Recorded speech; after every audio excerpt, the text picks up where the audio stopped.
Alvin Alcobendas, 24 years old. 10 months na ako kay V-Mobile. I'm a registered nurse. But unfortunately, hindi po ako naging employee.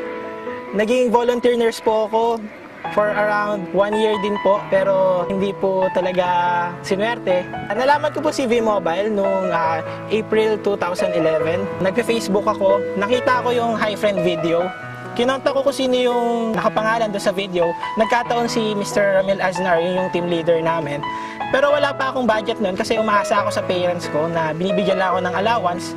Nagkataon nung May 10, 2011, nagkaroon ako ng pera noon, binigyan na ako ng allowance. From Batangas, pupunta ako ng Ortigas sa main office ng V-Mobile at minute ko doon si Mr. Ramil Aznar. Pinakita niya sa akin yung business. Siyempre, may pera na ako, kaya nag-register na rin ako. Nung umpisa, wala talaga akong duda kasi nung nakita ko, marami namang paraan para kumita. The same time, pag business, 4,000, talagang maliit na kapital.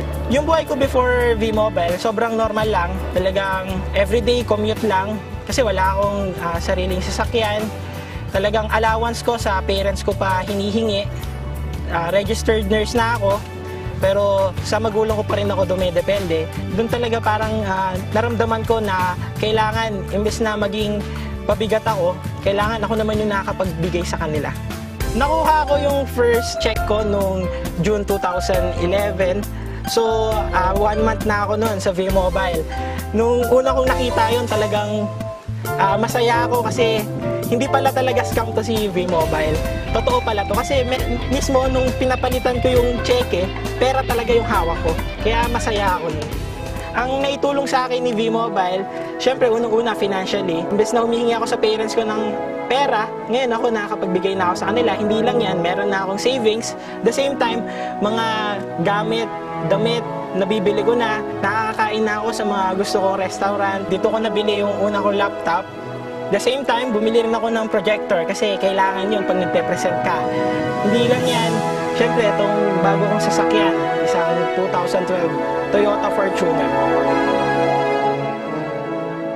Naabot ko yung first 1 million ko after 9 months. Talagang hindi ako makapaniwala.